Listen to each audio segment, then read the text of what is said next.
Since early days, humankind is not only trying to find answers to the reason of its existence, but also to the unknown final frontier, life after death. Humankind cannot live forever, and when we die, what will we find beyond the grave? Stone Age people, ancient Egyptians, Greeks and Romans were fascinated by life after death. Philosophers, poets and playwrights have all expounded their theories.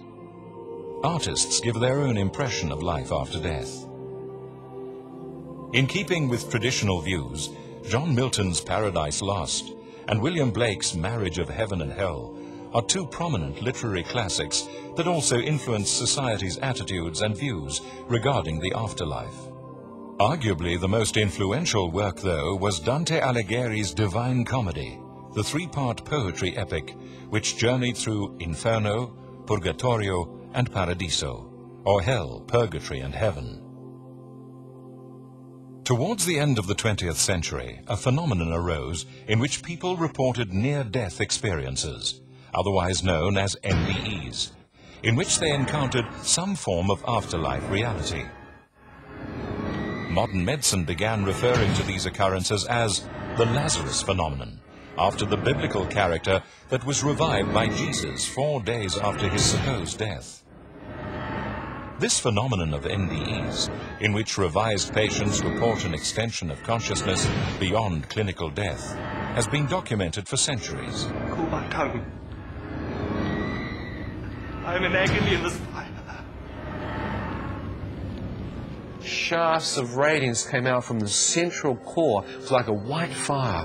Phenomenal radiance in the central core. From that, I watched this brilliant light piercing out.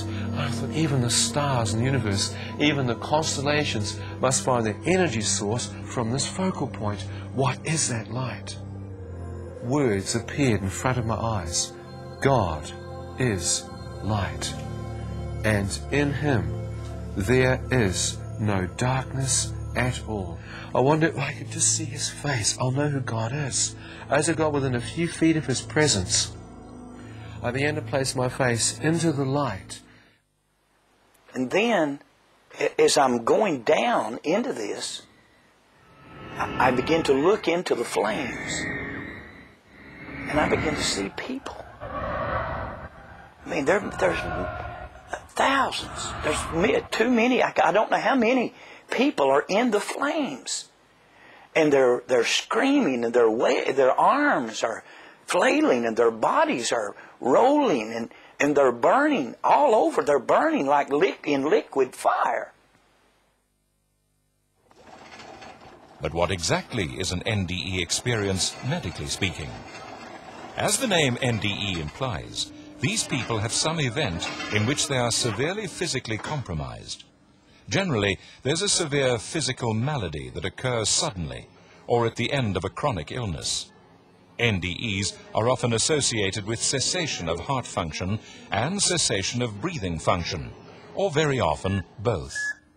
As a consequence of that, within 10 seconds following cessation of heart function, blood stops flowing in the brain, and the EEG, which measures the electrical brain activity, goes flat, implying that there is no electrical activity in the brain. Given that when you stop breathing and your heart stops, and given that 10 seconds after that the EEG, the measure of electrical brain activity, goes absolutely flat, it's medically inexplicable that near-death experiencers are having a conscious experience. For years, however, some medical researchers had dismissed the NDE phenomenon as hallucinations caused by the dying body releasing a chemical cocktail as a means of defense against the pain and shock of impending death. That theory was dented in 1984 by an extraordinary medical emergency in the American West Coast city of Seattle. Maria, a migrant worker from Eastern Europe, was rushed to hospital after she collapsed at a friend's home. In the ICU, a medical team tried to stabilize her condition without success. Her heart stopped beating. Maria's body was lifeless for several minutes. but the doctors kept on trying to bring her back to life. Then they suddenly realized that the heart monitor showed some life. Maria was supposed to be dead. Maria came back to life and immediately told an amazing story. She saw everything while she left her body. She could see the medical team working on her. She then left the ICU to the roof of the hospital, and as she went up, saw a tennis shoe. No one believed her story, but her friends immediately ran up to the roof and with absolute shock found the tennis shoe exactly as described by Maria. Maria's experience could not be anything other than the absolute truth. If the out-of-body experience was purely a mental aberration, how could she have seen a physical reality that could later be verified? After Maria's revelation, other similar stories began to emerge of NDE patients undergoing out-of-body experiences and being able to relate verifiable details that they could not have imagined. Can we still say NDEs are hallucinations? I think in terms, yes, certainly in terms of the consistency of the testimonies in near-death experiences, it suggests that the experience is a reality which is not purely the product of brain chemicals, because, I mean, we know from studies of the effects of drugs ordinarily that if you give one person a drug and then give the same drug to another person, they'll have two completely different experiences. There might be broad similarities, but not the level of consistency you find with a near-death experience. No, there's no person can dispute whether these experiences are the normal functioning of the brain at the point of death, or rather represent some sort of chaotic hallucinatory activity. Remember, hallucinations involve the perception of something that isn't real. So when we die, we're alert, we're conscious, we're aware of this reality. So certainly people having near-death experiences accurately describe what's happening in this reality. But the key element of the near-death experience is that we perceive, I say we, as all of us are going to have this experience, we perceive another reality superimposed over this one. If NDEs are not hallucinations, is heaven and hellish experience reality? I think in terms of whether the places visited in near-death experiences, either heavenly or in terms of a hellish type experience, are real, is something that's beyond proof. Ultimately, one would have to die in order to determine whether there was a genuine heaven or a genuine hell. But what's very clear from a psychological perspective is that the intensity of the experience is lived as real whilst the person's having it. So for these people, whether or not there really ends up actually being a heaven or a hell, they feel the experience is real for them at that moment in time. There's certainly no way we can deduce or prove that if someone sees an afterlife and it's heavenly, that heaven exists, because you'd have to die in order to really truly find that out. When we die, we take that heaven and hell with us, and we fit where we belong. We die the life we live. Near-death experiences don't make a sinner into a saint, necessarily, but doesn't change much, but you become more aware. And a serial killer, when they die, would become more aware of how much of us, punishment they inflicted on others. Yeah. And that's that condition. Yeah. The question then arises, can there then be such a thing as an objective heaven or hell? Or are these places merely the product of religious superstition? Is there actual scientific evidence to support their existence? Today's scholars and religious figures are certainly divided. Some talk of reincarnation, others of assimilation into the universal life force. Nobody knows for sure. I'm a pastor. Or do they? I stole money from the church and I lied. Help me. Different cultures and religions experience NDEs differently. Even people of the same religion interpret NDEs differently. The question is, do the Muslim or Christian heaven and hell, for example, appear differently when experiencing an NDE? Reports of these so-called hellish or negative near-death experiences that closely resemble biblical imagery have sparked global interest in the ongoing debate to such an extent that research is currently being conducted by both the academic and scientific mainstream. Certainly the debate has been going on for centuries. Some claim hell is a human invention. Today, it's not just the scientific community that is evaluating the preconceptions of a heaven and hell, but also religious institutions. Some churches even go so far as to say that there isn't a hell, and question whether these archaic beliefs are still valid in the 21st century. But how do these hellish experiences appear? When we die, we go through a fairly rigorous series of events. And a picture that a child drew of nearly drowning, I think, illustrates this better than anything else.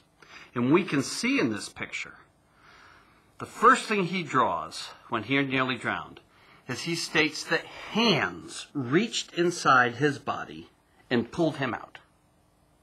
Doesn't identify who these hands belong to. But then these hands plunged him into darkness. As I'm standing there, I become acutely aware that the darkness isn't just physical, but there is a spiritual component to it. An evil, cold, encroaching. It's like the atmosphere is permeated with a cold sensation, a chill or a terror. Visible eyes of something or someone checking me out. The darkness had it in the atmosphere.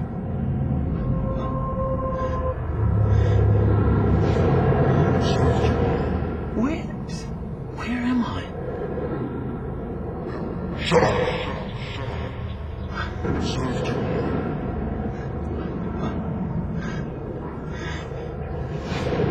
Deserve to be. What? Deserve to be where? Now shut up.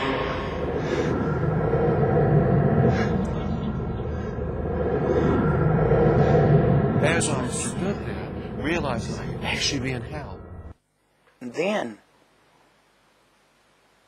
I felt my body begin to move.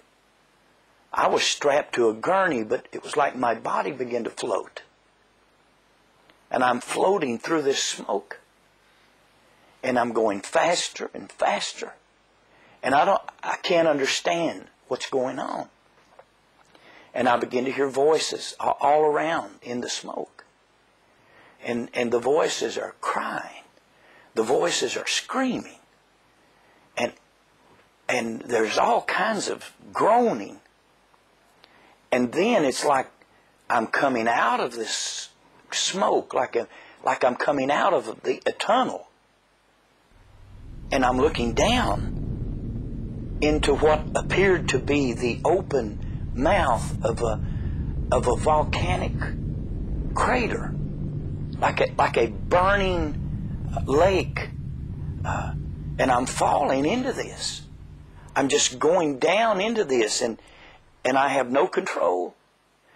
And the smell is awful, and I can't breathe, and my ears are full of these screams. And then, as I'm going down into this, I begin to look into the flames. And I begin to see people. I mean, there's thousands. There's too many. I don't know how many people are in the flames. And they're screaming, and their arms are flailing, and their bodies are rolling, and they're burning all over. They're burning like in liquid fire. But they're not burning up. They're just burning. And like a close-up lens on a camera, some of those faces loomed up in front of me. Their faces are screaming, contorted, and they're calling my name. Ronnie, don't come here. There's no escape. Hell seems to be a terrible place. Nothing that we will encounter in this world. But what do researchers say? Dr. Tony Lawrence from the University of Coventry. from my position in terms of transpersonal psychology, the psychology of spirituality, which would deal directly with notions of evil and of good, and of hell and of heaven. My perspective on what hell would be is that hell is not a place that you go to as such. Hell is more a conditional state of mind that a person has when they're ignorant of the possibilities in their life, the possibilities for love and joy and happiness, and of leading a meaningful life, so that in fact anyone at any one moment in time, by virtue of just being ignorant of their circumstances and of themselves and their place in the world, would literally be in hell. But it's not a place that you can go to, it's a state of being, for me personally. Yeah. We don't know what happens after we die. For sure, there's no objectively, hell isn't a planet on the other side of Jupiter that we haven't discovered yet. This is clearly a mental phenomena that happens to us when we die. It's real. The calculus is real. Mathematics is real. Love is real. So these experiences are real experiences, but they're dynamic experiences. They happen to us when we die. I think the best way to understand the hellish experience is that we pass through hell as part of the dying process, if that hell is based on what our lives were like. If we're isolated, if we're alone, if we harm others, if we have religious belief systems which incorporate an objectively real hell, if we're afraid of the dark and we don't understand that darkness is part of the dying experience. All of those things woven together, or any of them individually, will then contribute to having a hellish near-death experience. Is the experience then purely subjective? Some experts believe not. Dr. Richard Kent, a retired medical doctor, has travelled the world studying the NDE phenomenon over many years and has written several books on the subject. Of the 300 case studies he has made, an alarming amount report not only the existence of a heavenly afterlife reality, but also a hellish one. A place called hell. And they describe it as an absolutely terrible and awful place. Now, I don't know what it's like in South Africa, but in England, many churches don't talk about hell very much. I don't know why. Jesus spoke about hell a great deal. He said it's a place to be avoided. Anyway, they describe hell as somewhere that's dark and oppressive. They also were told in the scriptures where it is. It's in the centre of the earth. Now, people say, well, where do you get that from? Well, it's in the scriptures. Matthew 12 is verses 40 and 41, I believe. Jesus says, I give you the sign of Jonah. Just as Jonah was in the belly of a great fish for 3 days and for 3 nights, so shall the Son of Man be in the heart of the earth for 3 days and for 3 nights. Now, Jesus talked about hell, or the place of the departed spirits, at the time of Jesus, being in the heart of the earth. All right? So it's somewhere in the heart of this planet, I believe. Now, for example, in the Old Testament, the spirit of Samuel came up from Sheol, the Old Testament hell, and the sons of Korah went down to Sheol, the Old Testament hell. We're told in the book of Ephesians that one day every knee will bow, those above the earth, those on the earth, and those under the earth. So I believe it's somewhere down there. Now, they describe it as very hot, it's very unpleasant. There are demons there who are tormenting the people who go there. It says in the scriptures that Lazarus was in torment. It's just a horrendous, awful place. It's a place where people are terrified, are frightened, and people, even just who've seen hell, even years later, they recall in horror of what they saw there. Just a place of awfulness. People have seen Satan there. People have actually had conversations with Satan. People have had conversations with demons there. People have heard the demons swear. They said they never heard language such as they heard in hell. They had all the swear words that are commonly used and more. Was assigned to an assembly belt under penalty of judgment by some helper, evil over here, if he didn't complete placing these giant multicolored puzzles, like a jigsaw puzzle that was coming by, one piece to the next. If he didn't get it on time, he was under penalty. And he was screaming, I'm in hell. Where's the hell? To him, that was hell. He never wants that again. Never. He converted his whole life. Converted his wife, too, who he woke in that hospital in Knoxville with his head in her lap in the hospital bed. It was a very touching story, and it's life-changing. Everything is so violently life-changing, or so peacefully life-changing, so wonderful. So you're onto a subject that is important to every individual present. Is it safe to die? Do I know where I'm going before I get there? That's the question. And what of heaven? Is it the blinding white light, the benevolent presence of a supreme being, the wondrous feeling of love and peace that we've always imagined it to be? Some NDE survivors also got to glimpse heaven and found it just as real and tangible as hell had been. As I was drawn into the opening, I could now see that it was a tunnel. As I looked along the length of it, I could see the source of the radiance. My first thought is the center of the universe. Look at the light. Look at the power coming from there. As I've been moved towards it, I watch as a wave of radiance comes up.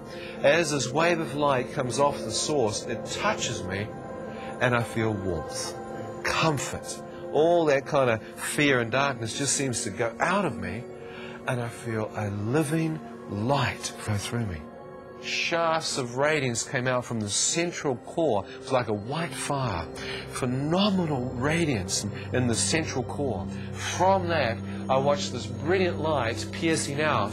I thought even the stars in the universe, even the constellations, must find their energy source from this focal point. What is that light?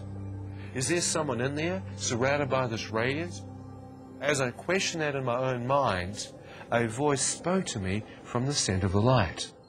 Right, for sure. Well, first of all, their spirit leaves their bodies, and then not always, but very commonly, they meet Jesus Christ. They describe him as nearly 6 foot tall, but radiating light, tremendous amount of light coming from him, from his face and from his chest and from his arms and from his legs. Many people describe he's still dressed in the clothes appropriate to a Jewish rabbi. Of course, Jesus was a Jewish rabbi. And he has a golden sash around his waist. Many people, as they come close to, in their minds come these words, "You're in the presence of the Son of God." At that point, many people get down and start to worship Jesus Christ. And at that point, they realize he's still got holes in his hands and in his feet, because they're quite close to his feet by then, and they realize that those crucifixion holes are still there. But people, it isn't just the appearance of Jesus, it's the fact that they feel in the presence of so much love. Many people said they've never felt like that. They've never felt so completely surrounded by love, powerful as that. It's just incredible love. I mean, for example, some of the people I've interviewed have been hardened Second World War soldiers. I mean, these are, tough guys. And they started to cry as they described coming to the presence of Jesus. Amazing, really. Mm. And then, of course, after that, people either go to heaven, not invariably, but many, either go to heaven or go to hell. Now, let's talk about the nice place. In heaven, first of all, they find themselves in their spirit bodies. They're looking down and they're looking at bright white hands and bright white feet. In fact, the whole body is bright and light and white. They're different bodies. They feel young, they feel rejuvenated, they feel fully in control of all their senses. And yet, for example, Dr. Eby, he described, he said that his sort of reasoning power was greatly increased. His thought processes were much more powerful. He could see much, much further. He could hear much more. His hearing was much more powerful. His whole body was just a much better upgrade model, if you like. But then what do they see? Well, first of all, they often describe walking either on streets of transparent gold, as it says in Revelation 21, or walking in fields of flowers, but these flowers are radiating light. Light comes from the trees and the flowers and the grass. And there's not only light coming from the trees and the flowers and the grass, but music as well. And here's an amazing thing. Many, many people have said, Richard, it's an extraordinary thing, but you can see music in heaven. Now, I can't explain that. I just can't explain that, but they say you can see the music in heaven. And then they say there's no sun there, but light just comes from the trees and the flowers and the grass. People have seen the river of life. Some people have seen the throne of God, that's God the Father, which is very big actually. It's many people said it's up to 3 stories high. And there's a rainbow over the throne, just like it says in the scriptures. Many people have seen this great lake in front of the throne, and people have seen crowds and crowds of people around the throne of God, all praising God. And remember, you can see the music. Now, people have been transported around different parts of heaven. We tend to think of heaven as a place. It's a huge, huge place. It's huge. It's massive. It's outside time, which is difficult for us to comprehend. But another thing is people can travel to different parts of heaven instantaneously. People have looked up to mountains and said, I'd like to be there, and they would instantly be there. People have met their angels, their personal angels. Psalm 91 says we have our own personal angels, and many, many people have seen their own personal angels. It's amazing. It's absolutely... And, one woman I'm thinking of met her own child in heaven. This little girl, she was only 10, she was killed by a truck or a lorry. This was in the States, and when she got to heaven, there's this little child playing in a beautiful garden. And she was ecstatically happy, playing with a lot of other children as well. And in fact, this particular lady said to the little girl, wouldn't you like to come back to Earth? And she said, well, Jesus said I could. But actually, it was such fun here, I decided to stay here. So there we are. So that's heaven. Heaven is just dramatic. In fact, you can always tell when people have been to heaven, because they're just yearning to go back. Most of the people who I've met who've really seen heaven just wanted to be there. It is clear that adults who experience NDEs are influenced by their religious and cultural value system. But what about those who are not yet influenced by culture or religion? Young children. Will they give us a better view on NDE? So it's then a matter of religious belief systems as to whether you think that other reality is real or not. So that's the issue of religion and philosophy. But nevertheless, when I say near-death experiences are real, I mean that they occur when these children say that they're happening, which means at the point of death. Let me give you an example. I resuscitated a young boy about 8 years old who had massive cardiac failure in the lobby of Seattle Children's Hospital. Dramatic resuscitation. After we successfully brought him back to life, he opened his eyes and he goes, "That was weird. You guys just sucked me back into my body." He accurately described everything that was happening to him. He could see the top of one of our attending physicians' heads who was starting to go bald, and accurately described that, even though we knew at this time he was comatose. In addition, he said that while he was being resuscitated and his heart had stopped, he was on the ceiling looking down at us, and he was bathed in a white light. A white light that he thought was something trying to keep him safe. So what if that experience could be a hallucination? Well, clearly he accurately described what happened to him, so that part wasn't a hallucination. But you could say the hallucinatory elements then were this white light. Is that white light real or not? I don't know. Before we can understand this strange phenomenon, we have to understand the nature of the near-death experience itself.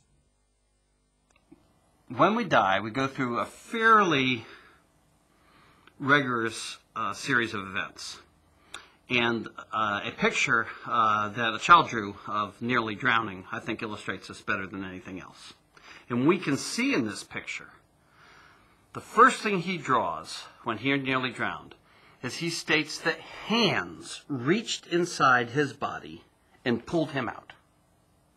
Doesn't identify who these hands belong to. But then these hands plunged him into darkness. And it's clear that this darkness that's part of the near-death experience is the darkness that's the absence of sensation and input from our body. So the hallmark of the dying experience is that we're conscious and awake while we're dying. But we're not receiving input anymore from our eyes or our ears or our proprioceptive, our touch senses, or any of those kinds of senses. So of course we perceive darkness. So the first stage of the dying experience is to have the perception of darkness. I suddenly found myself in a standing upright position, wide awake. I knew I was awake. The trouble was, it was pitch black. And my first thought was, why on earth did those doctors go and turn the lights out in here? What kind of hospital is this? As I stood there, wondering how long I'd been asleep for and why the lights were out, I thought, well, don't freak out. Let your eyes accustom to the dark. Maybe you've woken up too quick.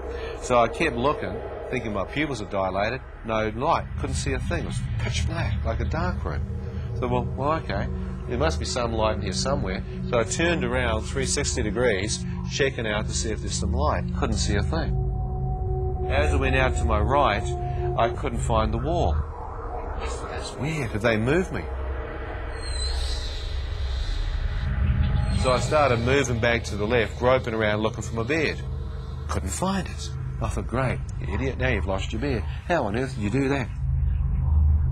So as I'm groping around physically trying to find my bed, the next thought that comes into my mind is that it's so dark in here, you can't seem to see your hand in front of your face. So I brought my hand up to where my face should be, and it seemed to pass straight through, as if there was no physical form there. I thought, that's impossible. You can't miss your head. I went for my physical body, absolutely nothing. What the heck's going on? It's like I'm out of my physical form. It's like I'm transparent, yet I have the sensation of being a total human being standing there. Ian, who I am, appears to be standing here. What's happened? The experience is vividly real. It's just as real as this experience right now. It doesn't have any hallucinatory or dreamlike qualities. So this darkness is extremely scary. And you can see in this picture here that after this young artist draws us darkness, we see the darkness then start to evolve into what he calls a light, and then ultimately what he thinks is heaven, which for this young Boy Scout is a pup tent in a golden field. So the elements of the experience involve the cessation of input from this reality, the perception of darkness, since we're still conscious, and then the perception of yet another reality. And that reality is primarily based on our own perceptions of what happens when we die. So we die the life we live. According to the facts, NDE is a phenomenon which exists. It is not hallucinations, but a real, inexplicable conscious experience. But what have academics to say who researched this mysterious phenomenon? And there are broadly three perspectives on the near-death experience. You've got sceptical explanations, which usually argue that the near-death experience is some kind of brain abnormality near death, or some chemical abnormality in the brain near death. And then you've got parapsychological explanations, which argue that the near-death experience might not be a genuine glimpse of a heaven, but nevertheless contains some paranormal components, say, for example, extrasensory perception. And then you've got psychological explanations of the near-death experience, which argue that it's some kind of motivated fantasy, that someone perceiving themselves to be near death becomes very afraid and constructs out of fantasy in their own mind a heavenly realm to which they go. The problem with that final explanation is it doesn't account for negative experiences. Why would people who are fearful of death be motivated to fantasise about hell? That's counterproductive. So I think psychological explanations are the poorest explanations of the near-death experience. It's either going to boil down to there's genuinely a heaven or a hell, or brain chemicals are causing the experience. Near-death experiences are the last experience that any of us will have while we're still alive. They're misnamed. They're not the near-death experiences at all, but they're the dying experience. This isn't a belief that I have. This, to me, is a scientific fact that has been documented now by 15 years of mainstream scientific research. What we've learned in the last 15 years is in the process of dying, several astonishing and counterintuitive things happen. Namely, the dying person has a complete return to consciousness. They're alert and aware of what's going on around them, even if they seem to be comatose. And they have an expanded sense of consciousness that extends beyond their body. How do we know this isn't just a dream or a weird hallucination? Dreams happen to people who are sleeping at night and are associated with certain brainwave activity. So clearly it's absurd to think near-death experiences would be a dream. What about being hallucinations? Chaotic dysfunctioning of the dying brain? Absolutely. They could be that. There's no person can dispute whether these experiences are the normal functioning of the brain at the point of death, or rather represent some sort of chaotic hallucinatory activity. Remember, hallucinations involve the perception of something that isn't real. So when we die, we're alert, we're conscious, we're aware of this reality, so certainly people having near-death experiences accurately describe what's happening in this reality. But the key element of the near-death experience is that we perceive, I say we, as all of us are going to have this experience, we perceive another reality superimposed over this one. So it's then a matter of religious belief systems as to whether you think that other reality is real or not. So that's the issue of religion and philosophy. But nevertheless, when I say near-death experiences are real, I mean that they occur when these children say that they're happening, which means at the point of death.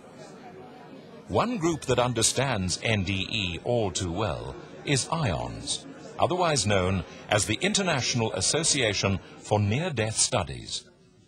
Founded in the early 80s, it was established to support the near-death experiencer and encourage NDE research. Today, it has a very large membership in many countries. Other groups have followed suit, and significant advances have been made in numerous groundbreaking studies. One such study tested the validity of out-of-body experiences while under life-saving surgery. Surgical patients were split into two groups.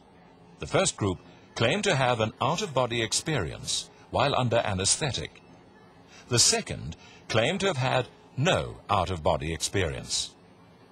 The two groups were asked to describe what had happened to them while receiving treatment. Those who had experienced no out-of-body sensation made wild guesses and were overwhelmingly wrong. The out-of-body group, by contrast, gave startlingly accurate descriptions of what the surgery or treatment had entailed, including giving precise details of data readouts on the surgery's electrical equipment during the operation. The concept of extended consciousness after clinical death had moved from the realm of religious belief to verifiable scientific fact. There's been a very good study of people that had cardiac arrests or heart attacks. About 15% of them had NDEs, and the remainder did not have NDEs. And then they studied this group of people for up to 7 years. And there's no question that the people that had NDEs were significantly different from the other group. They tended to have a more spiritual belief system. They had a much lower fear of death. They had a much less materialistic view of the world. They were much more interested in religion, and it really changed their lives a great deal. So this has been studied very carefully, or what is called prospective or controlled studies, and has been proven to be fact. The event is so common, the pattern of the experience is so consistent, and its effect on people is so profound, that just for that reason alone, even forgetting why or what the spiritual or religious implications are.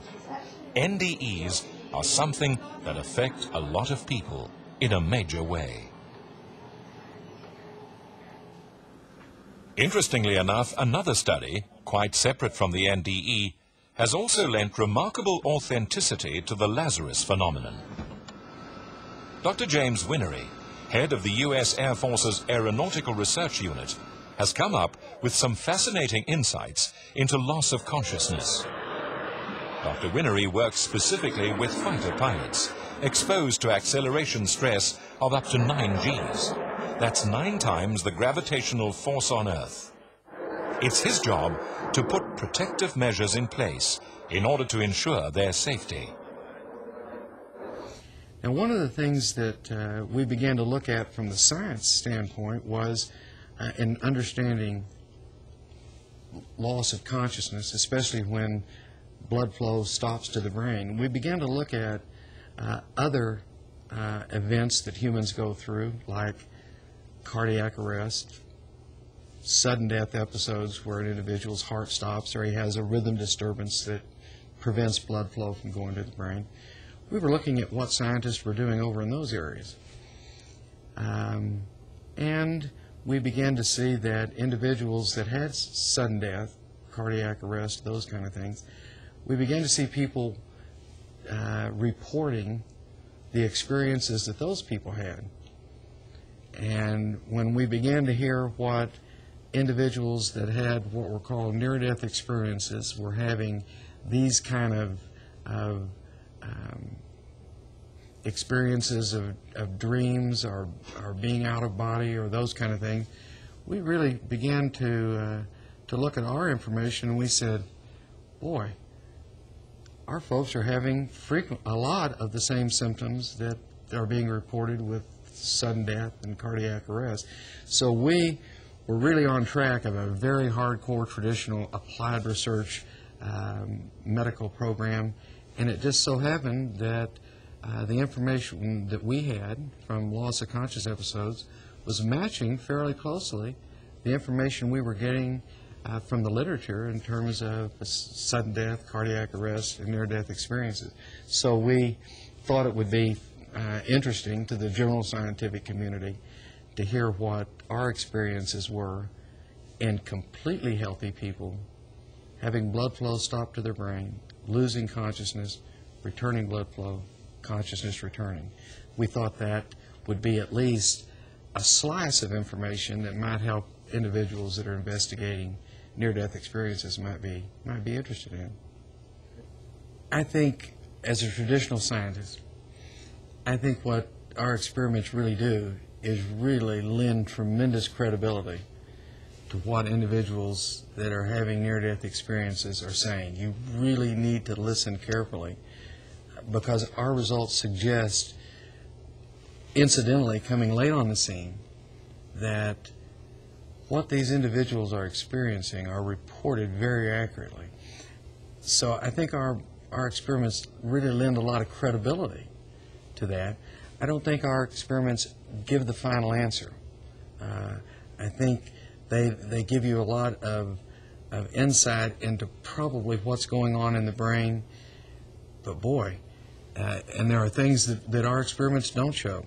So you have to listen to those individuals that have had even more traumatic insults of embarrassment of blood flow to their brain.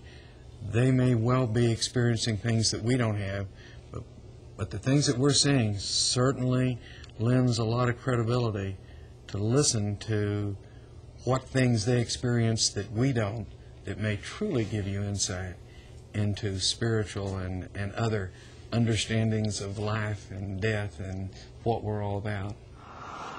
Research proves that near-death experience is legitimate. Nearly 12 to 15 million Americans have had NDE experiences. This is such an enormous number of shared experiences that so greatly affects their lives that no matter what the cause of NDE, no matter what your ideas about why it occurs, there is no question that given the number of lives that it has impacted, it makes sense to study it. It's an incredible phenomenon, and again the implications are enormous. But what spiritual importance has NDE to us, who must face the last final frontier one day? But in terms of spiritual importance, near-death experiences have clear spiritual importance. People often regard themselves as having changed their life entirely as a result of the joyful experiences they have near-death. And even in negative near-death experiences where people have trips that are hellish, people often report life-changing events. And arguably, even if it were brain chemical changes that were responsible for the actual near-death experience, and therefore it's a hallucination, the consequences could still be spiritual for someone.